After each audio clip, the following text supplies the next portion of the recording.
This channel does not promote any violent, harmful, or illegal activities. All content provided by this channel is meant for an educational purpose only. 2002 সালে voter তালিকায় নাম নেই আতঙ্কে আরামবাগের দুই ভাই।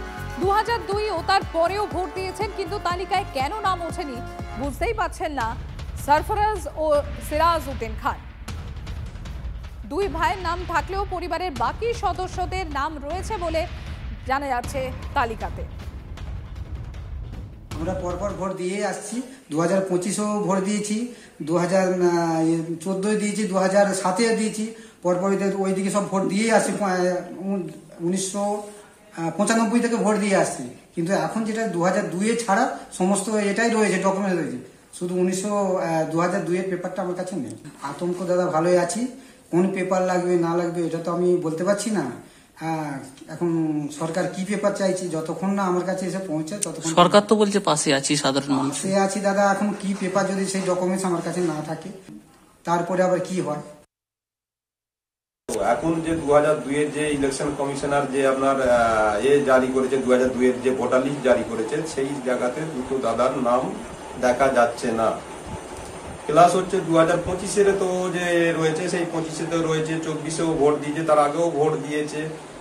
তো এখন হঠাৎ করে দেখা যাচ্ছে যে দুটো দাদার নাম ভোটার লিস্ট থেকে আউট হয়ে গেছে।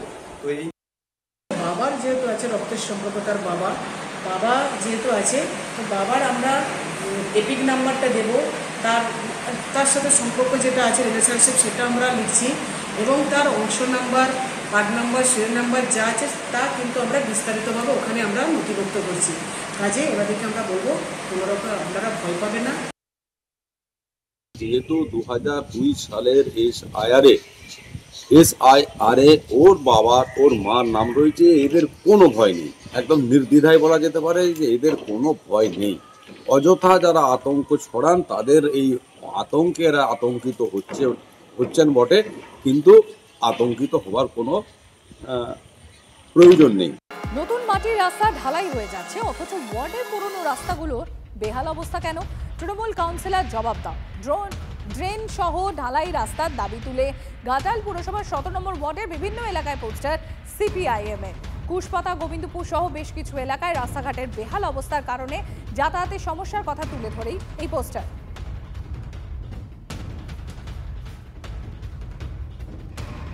এই বর্ষা গেল কি কষ্টে এখান দিয়ে মানুষ যাতায়াত করেছে সে মানুষই জানে। ওয়ার্ডের বিভিন্ন জায়গায় যেখানে আদিবাসিন্দারা রয়েছে তাদের জন্য কাউন্সিলরের কোনো ভাবনা নেই। ভাবনা হচ্ছে যেখানে নতুন নতুন বাড়ি হচ্ছে, মাটির রাস্তা হয়েছে সবে মাত্র, অথচ সেখানে কিছু টাকা পেয়ে যাবে বলে সেখানে হচ্ছে যে ঢালাই রাস্তা রাতের অন্ধকারে হয়ে যাচ্ছে। নতুন বাসিন্দা, কিন্তু রাস্তার জন্য আমরা আবেদন রেখেছি, কাউন্সিলরকে জানিয়েছি, কিন্তু এখন পর্যন্ত কোনো কাজ নেই। আমরা চাই রাস্তাটা হোক তাড়াতাড়ি।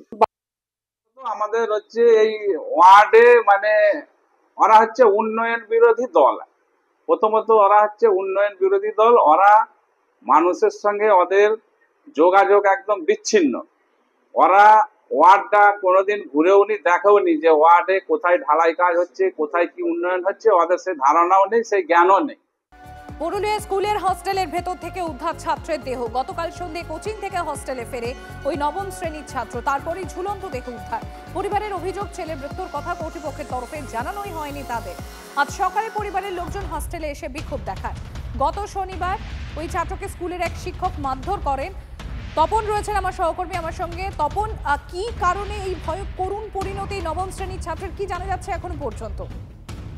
দেখো, এখনো পর্যন্ত যা জানা যাচ্ছে যে এই ছাত্রকে পুজোর ছুটিতে কিছু কাজ দেওয়া হয়েছিল, সেই কাজ ঠিক মতো করতে পারেনি বলে তাদের যারা ছাত্র, যারা সহপাঠী রয়েছে তারা এরকম জানাচ্ছে যে তাকে গত পরশুদিন মারধর করা হয়, এবং তারপরেই শনিবার রবিবার সে বাড়ি চলে যায়, এবং বাড়ি থেকে তারপরে আবার খাওয়া দাওয়া করে ফিরে হোস্টেলেই ফেরে। তারপরে গতকাল এই ছাত্র যখন কোচিং এ যায়, কোচিং এ যাওয়ার পরে সেখান থেকে ফিরে আসে, এবং তারপরেই হোস্টেলের যে রুম, সে 12 নম্বর রুম যেখানে খালি ছিল, সেই 12 নম্বর রুমে এই ছাত্র শম্ভু কুম্ভকার সে আত্মহত্যা করে বলে এমনটাই অভিযোগ। তারপরে গতকাল সেই দেহ উদ্ধার করে নিয়ে যায় চাকুলতেও প্রাথমিক স্বাস্থ্য।